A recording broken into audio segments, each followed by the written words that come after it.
दोस्तों, आइए आज की इस वीडियो में हम रैट रेस यानी कि चूहा दौड़ के बारे में बात करते हैं। इसे डिटेल में समझते हैं और वीडियो के अंत में हम ये भी जानेंगे कि कैसे आप रैट रेस से अपने आप को बचा सकते हैं, प्रोटेक्ट कर सकते हैं और अगर आप रैट रेस में फंसे हैं तो कैसे आप इससे बाहर भी निकल सकते हैं। तो सबसे पहले समझते हैं रैट रेस यानी कि चूहा दौड़ को। दोस्तों, आप देखेंगे कि हमारी फैमिली में जब कोई बच्चा पैदा होता है और वो बच्चा जब 4 साल या 5 साल का हो जाता है तो उस बच्चे को हम स्कूल भेजते हैं और आजकल तो तीसरे या चौथे साल से ही प्री स्कूल भी भेजा जाता है और फिर शुरू होता है क्लास केजी, नर्सरी और इस तरह से क्लास 1 से लेके क्लास 10 तक की हाई स्कूल की पढ़ाई वो बच्चा करता है। इसके बाद आगे की जो पढ़ाई होती है वो 10वीं क्लास के मार्क्स के आधार पे होती है। अगर मार्क्स बहुत अच्छे हैं 10वीं क्लास में तो बच्चे को 11वीं और 12वीं में साइंस पढ़ने को कहा जाता है और अगर 10वीं क्लास यानी हाई स्कूल में उसके नंबर एवरेज है तो उसे कॉमर्स पढ़ने को कहा जाता है और अगर नंबर बहुत ही कम है तो भी माँ बाप बच्चे को ग्रेजुएट बनाना चाहते हैं और फिर इस तरह से कॉलेज की पढ़ाई और आगे की पढ़ाई शुरू होती है। कुछ बच्चे वहाँ पे अच्छे कॉलेज से डॉक्टर्स, इंजीनियर्स बनते हैं और बाकी 95% लोग एवरेज कॉलेज से जो एवरेज डिग्री है वो हासिल करते हैं और इस तरह से जैसे तैसे पढ़ाई कंप्लीट होने के बाद से बच्चे को तलाश होती है एक अच्छी नौकरी की, क्योंकि बच्चे की तब तक उम्र 20 साल या उससे ज़्यादा हो चुकी होती है और बच्चे के खुद के खर्चे, उसके दोस्त, उसकी पार्टी, उसके गर्लफ्रेंड के खर्चे इतने बढ़ चुके होते हैं कि बच्चे के पास कोई दूसरा विकल्प नहीं होता। वो जल्द से जल्द किसी नौकरी की तलाश में रहता है कि कैसे भी कोई भी उसे नौकरी मिल जाए। तो यहाँ पर अगर बच्चे के मार्क्स अच्छे हैं कॉलेज में और अगर वो बच्चा इंटरव्यू भी निकाल लेता है तो मान के चलिए कि लगभग 20% बच्चों को एक ठीक ठाक नौकरी मिल जाती है, लेकिन 80% बच्चे आप देखेंगे कि बहुत ही एवरेज नौकरी से अपनी शुरुआत करते हैं। 80% बच्चों को ऐसी नौकरी से शुरुआत करनी पड़ती है कि जिस नौकरी से उनके खुद के खर्चे बड़े मुश्किल से पूरे होते हैं और वे उतने भी इंजॉय नहीं कर पाते हैं जितना वो माँ बाप के पैसे से कॉलेज में इंजॉय कर पाते हैं। तो ऐसे 80% बच्चे जो इस तरह की नौकरी की शुरुआत करते हैं, आप खुद ही सोच सकते हैं कि शुरुआत में वे अपने माँ बाप या अपने भाई बहन की किस तरह से फाइनेंशियली हेल्प कर पाएंगे। खैर, यहाँ पे माँ बाप और बच्चा खुद भी इस बात को समझते हैं कि चलो कुछ नहीं, अभी शुरुआत है, शुरुआत में तो ज़्यादा पैसे नहीं मिलेंगे, हमें कहीं ना कहीं शुरुआत तो करनी ही होगी और कौन से हम अकेले हैं। आप देखेंगे कि ज़्यादातर जो बच्चे होते हैं, ज़्यादातर जो लोग होते हैं, उनकी हालत वही होती है। तो ये देखकर हम अपने आप को वहाँ पे तसल्ली दे देते हैं और ये सोचते हैं कि सबको तो सरकारी नौकरी मिल नहीं सकती और प्राइवेट का यही हाल है, तो किया जा सकता है, चलो शुरुआत तो करनी ही है। तो शुरुआत ही सही, लेकिन ये आशा रहती है, ये होप रहती है मन के अंदर कि जैसे जैसे एक्सपीरियंस बढ़ेगा तो हमारी सैलरी बढ़ेगी और अगर सैलरी नहीं बढ़ी तो हम कंपनी चेंज करेंगे और इससे कुछ ना कुछ फायदा तो जरूर होगा। और इसी तरह से कुछ समय बीतता है, बच्चे की उम्र 25 साल हो जाती है और क्योंकि अब बच्चे या बच्ची की उम्र 25 साल हो चुकी है तो माँ बाप बच्चे की शादी के बारे में सोचने लगते हैं और दूसरी तरफ बच्चा शादी से मना करता रहता है, क्योंकि बच्चा इस बात को अंदर से जानता है कि अभी तो वो खुद के खर्चे तो उठा नहीं सकता, शादी करने के बाद से जो खर्चे बढ़ेंगे तो उसे वो कैसे संभालेगा। तो इस तरह से आप देखेंगे कि एक तरफ बच्चे के माँ बाप इमोशनली होकर उसकी शादी के बारे में सोचते हैं, वहीं दूसरी तरफ बच्चा मना करता रहता है और साथ ही साथ अपने आप को सेट करने में लगा रहता है कि उसकी पेमेंट कैसे बढ़ेगी, उसकी सैलरी कैसे बढ़ेगी, वो इस बारे में परेशान रहता है, सोचता रहता है। और अभी तक देखेंगे कि ज़्यादातर बच्चों के पास कोई भी अपनी खुद की सेविंग्स वहाँ पे इकट्ठा नहीं होती है और फिर ज़्यादातर बच्चे पैसे कम पड़ने पर क्रेडिट कार्ड या फिर पर्सनल लोन के चक्कर में जाते हैं, या फिर अगर उन्हें बाइक या मोबाइल लेना है तो बाइक लोन, मोबाइल लोन और इस तरह के अलग अलग तरह के लोन्स लेते हैं और इस तरह से क्रेडिट कार्ड और लोन की हेल्प से ज़्यादातर बच्चे अच्छी बाइक, अच्छा मोबाइल और कुछ और ऐसी छोटी मोटी चीज़ें जमा करते हैं और इससे वो अपने आप को समाज में थोड़ा अच्छा दिखाने की कोशिश करते हैं कि उनकी फाइनेंशियल हालत बहुत अच्छी है, बट वो अंदर से जानते हैं कि उनकी फाइनेंशियल हालत कैसी है। खैर, तब तक बच्चे की उम्र 30 साल पहुंचने वाली होती है और अब माँ बाप बिल्कुल भी रुकना नहीं चाहते और माँ बाप उसके ऊपर शादी का बहुत ज़्यादा प्रेशर देने लगते हैं और बच्चे को भी लगने लगता है कि अब उसके सर के बाल कम हो रहे हैं, उम्र भी हाथ से निकल रही है और अगर ज़्यादा उम्र हो गई तो पता नहीं कौन सी अच्छी लड़की मिलेगी या नहीं मिलेगी। तो ऐसे में बच्चा भी कुछ नहीं बोलता और वो भी बोल देता है माँ बाप से कि चलो ठीक है, आप अपने हिसाब से देख लो, आपको जो ठीक लगे वो करो, अब मैं क्या बोलूं। और इस तरह से माँ बाप खुश हो जाते हैं और बच्चे की वहाँ पे शादी हो जाती है और यहाँ से असली खेल शुरू होता है। शुरुआत के जो साल होते हैं वो जैसे जैसे बीत जाते हैं और शादी होने के बाद से ना चाहते हुए भी कुछ सालों बाद एक बच्चा पैदा हो ही जाता है और वहाँ पे अगर बच्चा पैदा ना हो तो माँ बाप का प्रश्न होने लगता है कि शादी क्यों इतने साल हो गए, बच्चा क्यों नहीं हो रहा है। और इस तरह से अपने माँ बाप का बच्चा अब खुद एक बच्चे का बाप बन जाता है और इस तरह से लाइफ आगे बढ़ती रहती है। लड़का कुछ मोटिवेशनल वीडियो, सेमिनार देखकर अपना खुद का बिजनेस करने के बारे में सोचता है कि अगर मैं अपना खुद का बिजनेस कर लूँगा तभी मुझे सच्ची सफलता मिलेगी। वो ये सोचता है कि जॉब से ज़्यादा कुछ नहीं होने वाला है, और इस तरह की सोच उसके मन में चलती रहती है। लेकिन कभी भी उसके अंदर इतनी हिम्मत नहीं होती है, और अगर हिम्मत हो भी जाए तो उसके पास इतने पैसे नहीं होते हैं, और अगर पैसे मिल भी जाए, बिजनेस शुरू हो भी जाए, तो बिजनेस में जल्दी सफलता नहीं मिलती, अक्सर वहाँ पे फेलियर ही देखने को मिलता है। तो यहाँ पे जिंदगी में जो संघर्ष है वो अक्सर बना ही रहता है। अब क्योंकि वो बच्चा खुद एक दूसरे बच्चे का बाप बन चुका है, तो वहाँ पे वो बच्चा अपनी वाइफ के साथ मिलकर ये प्लान करते हैं। उन्हें एक दूसरे घर या गाड़ी की जरूरत महसूस होती है, और यहाँ पे वो देखते हैं कि उनके पास खुद की सेविंग्स तो है नहीं, और अगर वो खुद की सेविंग्स से या इन्वेस्टमेंट से घर या गाड़ी लेने के बारे में सोचे तो उन्हें बहुत समय लगेगा, और हो सकता है कि वो बुढ़े हो जाए तब भी वो अपना खुद का घर या गाड़ी ला ले पाए। तो यहाँ पे इस प्रॉब्लम का सोल्यूशन उन्हें दिखता है होम लोन या कार लोन, और इस तरह से वे होम लोन या कार लोन लेकर अपनी जो घर की जरूरत है और जो कार की जरूरत है उसे पूरा करते हैं, और ऐसे ही दूसरे छोटे बड़े लोन लेकर वे अपनी जरूरतों को और अपने सपनों को पूरा करने की कोशिश करते रहते हैं। और कई बार ऐसा होता है कि इसमें से कुछ लोग एक बच्चे से बहुत जल्दी बोर हो जाते हैं, और फिर उन्हें चाहिए होता है एक दूसरा बच्चा। जी हाँ, लगभग 90% लोग दूसरा बच्चा भी करते हैं, और फिर इस तरह से होता यह है कि एक तरफ उनकी जॉब या बिजनेस से जो भी कमाई होती है उसमें से घर के खर्च, लोन की EMI, क्रेडिट कार्ड बिल्स, बच्चों का स्कूल फीस और ऐसी ही छोटी बड़ी दूसरी जरूरतों को पूरा करते करते उनके सारे पैसे हर महीने जो भी सैलरी या जो भी बिजनेस इनकम आता है वो खत्म होता रहता है, और वो जो अपने बचत और निवेश का प्लान है उसको वो अगले महीने या अगले साल के लिए टालते रहते हैं कि अगले साल से देखेंगे, अगले साल से बचत शुरू करेंगे, अगले साल से निवेश शुरू करेंगे, इस तरह से सोचते रहते हैं। और अगर उनकी कंपनी PF या कुछ दूसरे फंड में इन्वेस्ट करने के लिए ना कट करे तो उन्हें जो भी सैलरी मिलती है वो सब कुछ खत्म हो जाता है, और ये सिलसिला चलता ही रहता है। और तब तक देखते देखते उनकी उम्र 40 साल की हो चुकी होती है, और ऐसे में अब तक वे ज़िंदगी की भाग दौड़ से थोड़े थकने लगते हैं। लेकिन क्योंकि अब उनके ऊपर अच्छी खासी जिम्मेदारी है, बच्चा है, परिवार है, घर है, लोन्स हैं, तो उन सभी चीज़ों को देखते हुए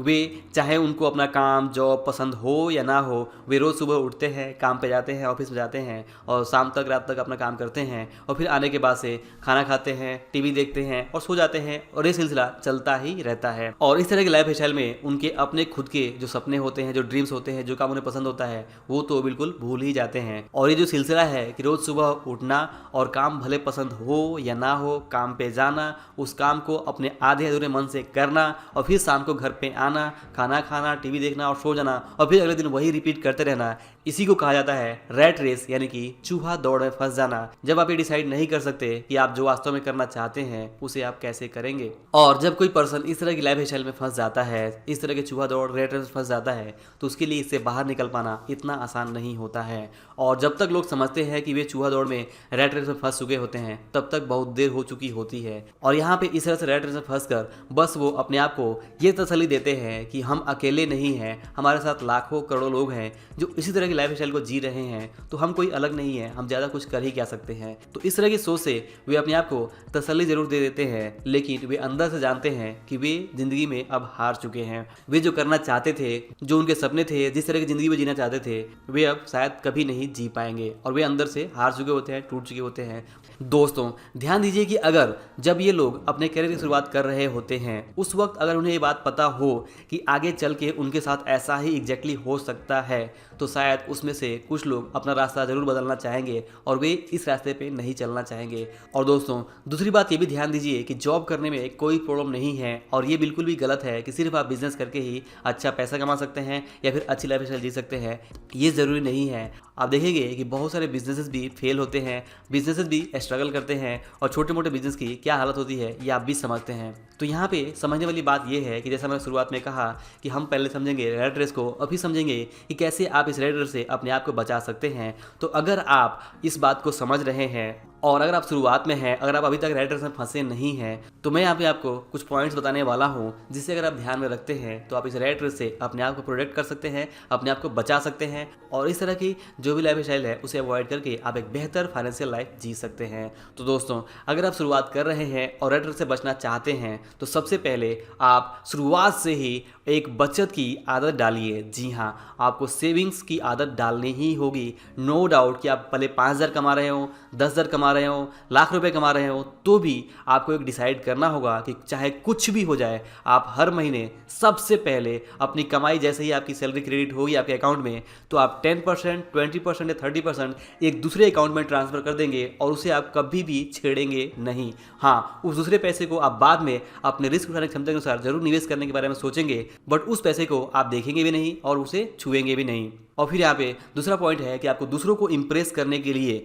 आपको चीज़ें नहीं खरीदनी है। जी हाँ, आप चाहे जो कुछ भी खरीदें, आप अच्छा मोबाइल खरीदें, अच्छी गाड़ी खरीदें, कुछ भी खरीदें, बट वो चीज़ सिर्फ अपने लिए खरीदें, अपनी ज़रूरत के हिसाब से खरीदें, अपने बजट के हिसाब से खरीदें, ना कि किसी और को दिखाने के लिए खरीदें कि लोग आपके बारे में क्या सोचेंगे। अगर आप ये ईगो हटा देते हैं कि लोग आपके बारे में क्या सोचेंगे, अगर आपके मन में ये ईगो रहेगा तो आप कभी भी फाइनेंशियली सक्सेसफुल नहीं हो सकते। अगर आप फाइनेंशियली सक्सेसफुल होना चाहते हैं, अमीर बनना चाहते हैं, तो आपको अपने इस ईगो को, इस सोच को हटाना होगा कि लोग आपके बारे में क्या सोचेंगे, और आपको वही करना होगा जो आपके सिचुएशन के हिसाब से सही है, जो आपके बजट के हिसाब से सही है। इन शॉर्ट, चाहे आप जो कुछ भी खरीदो, बस अपने आप के लिए खरीदो, अपनी ज़रूरत के हिसाब से खरीदो। किसी दूसरे को आपको इंप्रेस करने की बिल्कुल भी ज़रूरत नहीं है। अगर आप दूसरों को इंप्रेस करने के चक्कर में गए तो आप रेड रेस में बड़ी आसानी से फंस सकते हैं।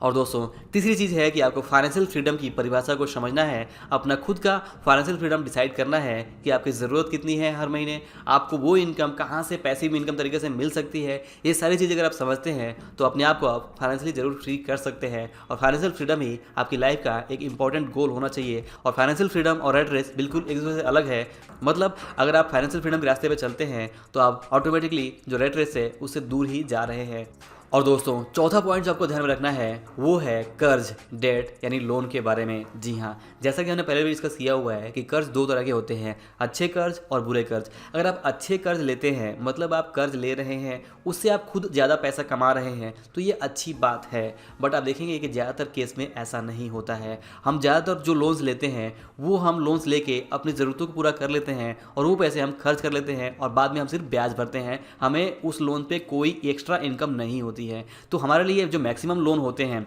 चाहे वो क्रेडिट कार्ड हो, चाहे वो पर्सनल लोन हो या दूसरे लोन्स हो, वहाँ पे हम खुद ही कंज्यूम कर लेते हैं सारा पैसा, और हम वहाँ पे ब्याज भरते रहते हैं। हम ब्याज भर के दूसरों को अमीर बनाते हैं जिनसे हमने लोन लिया हुआ है, हम खुद को वहाँ पे अमीर नहीं बना पाते हैं। एक दूसरे पॉइंट ऑफ व्यू से आप देखें तो आप ऐसा समझे कि कर्ज जो होता है वो आपको गुलाम बनाने के लिए होता है। तो अगर आप गुलाम नहीं बनना चाहते हैं किसी का भी, तो आपको वहाँ पे कर्ज नहीं लेना है। आपने जिससे कर्ज लिया आप उसके गुलाम बन गए, आप उसको अमीर बनाएंगे, ना कि अपने आप को। और जब तक आपके ऊपर पर्सनल लेवल पे कर्ज रहेगा, आपके ऊपर ईएमआई का बोझ रहेगा, तब तक आप सच्चे अमीर नहीं बन सकते। आप इस बात को समझिए। इसलिए कर्ज, लोन्स या फिर डेट्स को डील करते समय हमेशा बहुत ही सावधान रहें, और इनसे अगर जितना दूर रह सकते हैं दूर ही रहें तो बेहतर है। और दोस्तों, पांचवा पॉइंट ये है कि आपको किसी एक इनकम के सोर्स पे ही डिपेंड नहीं रहना है। जी हाँ, अगर आप जॉब कर रहे हैं तो साथ ही साथ जो आपका खाली समय है उसका इस्तेमाल करके आजकल जो ऑनलाइन है या जो ऑफलाइन है, ऐसा बहुत कुछ कर सकते हैं जहाँ से आप आमदनी का दूसरा जरिया बना सकते हैं।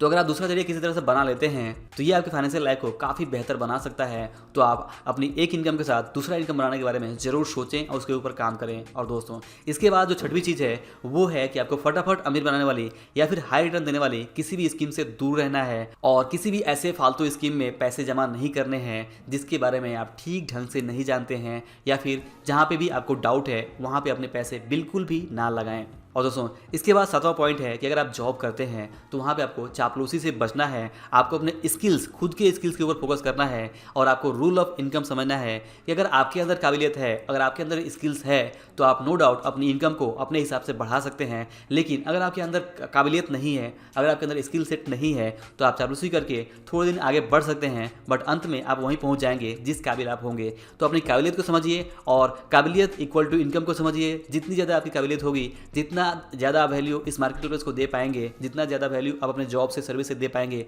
उतनी ज़्यादा आपकी इनकम होगी। इस फैक्ट को समझिए और अकॉर्डिंगली अपने स्किल्स के ऊपर काम करिए, खुद को आप इंप्रूव करिए, खुद की वैल्यू को बढ़ाइए, तभी आपकी इनकम बढ़ पाएगी। और दोस्तों, आठवां पॉइंट है कि कंपाउंडिंग को आपको समझना है। जी हाँ, अगर आप कोई भी लोन्स लेते हैं तो वहाँ पे आप ब्याज चुकाते हैं। यहाँ पे आप जब लोन्स लेते हैं तो ब्याज चुकाने का मतलब ये है कि आप कंपाउंडिंग को अपने खिलाफ इस्तेमाल कर रहे हैं, और जो लोग कंपाउंडिंग को अपने खिलाफ इस्तेमाल करते हैं वे कभी अमीर नहीं बन सकते। आपको कंपाउंडिंग को अपने लिए इस्तेमाल करना है, और इसलिए जो भी पैसे आप सेव करते हैं उसे आपको अपने पूंजी की सुरक्षा को ध्यान में रखते हुए बहुत ही सेफ तरीके से इन्वेस्ट करना है, और कंपाउंडिंग का अपने लिए इस्तेमाल करना है, ना कि कंपाउंडिंग को अपने खिलाफ। और दोस्तों, नौवीं चीज़ है कि आपको ऐसी संपत्ति या ऐसे एसेट बनाने हैं जहां से कि आपको इनकम हो सके। जैसे कि आपको सोच समझकर अपने आने वाले फ्यूचर के लिए एक ऐसा प्लॉट, घर या दुकान बनाना चाहिए जहां से कि आप रेंटल इनकम कमा सकें, या फिर इसी तरीके से आप कुछ और कर सकते हैं, कुछ और ऐसे एसेट बना सकते हैं जहां से कि आपको ब्याज या किसी और तरीके से इनकम मिले। मतलब आपको संपत्तियां बनानी है जो आपको इनकम दे सके, नकली संपत्ति नहीं बनानी है जो सिर्फ आपसे पैसे ले, मतलब आपकी जेब से पैसे निकाले। जैसे कि आप कार लेते हैं तो कार का वैल्यू तो धीमे धीमे घटता ही जाएगा, साथ ही साथ आपको मेंटेनेंस का खर्च और जो भी उसके लोन्स और ईएमआई का खर्च है, वहाँ पे भी इंटरेस्ट का खर्च है, ये सब कुछ आप अपनी जेब से भरते रहेंगे। तो इस तरह की नकली संपत्तियां बनाने से बचें और असली संपत्ति के ऊपर फोकस करें। इन सभी के टॉपिक्स के ऊपर मैं अपने चैनल पर बात करता रहता हूँ, तो आप हमारे चैनल पर अगर बने हुए हैं तो आप यहाँ पे अपने आप को एजुकेट कर सकते हैं, समझ सकते हैं कि आपको क्या चीज़ करना चाहिए फाइनेंशियली और क्या चीज़ें नहीं करना चाहिए। तो दोस्तों, आई होप कि आपको इस वीडियो से जो रेट रेस के बारे में प्रॉपर नॉलेज है वो मिला होगा, और आप ये भी समझ में आया होगा कि कैसे आप रेट रेस से अपने आप को प्रोटेक्ट कर सकते हैं, बचा सकते हैं। और दोस्तों, अगर आप रेट रेस में फंस चुके हैं तो इससे कैसे बाहर निकले, इसके ऊपर मैंने पहले एक वीडियो बनाया हुआ है, आप उस वीडियो को नीचे दिए लिंक से जरूर चेक कर लीजिए। और दोस्तों, अगर वीडियो पसंद आया हो तो इसे लाइक और शेयर जरूर करिए, और अगर आप हमारे चैनल पर नए हैं तो चैनल को सब्सक्राइब करके बेल आइकन भी जरूर प्रेस करिए ताकि आप आने वाले वीडियोज़ को मिस ना कर सकें। और अंत में, इस वीडियो को पूरा देखने के लिए और हमारे साथ जुड़े रहने के लिए आप सभी का दिल से बहुत बहुत धन्यवाद।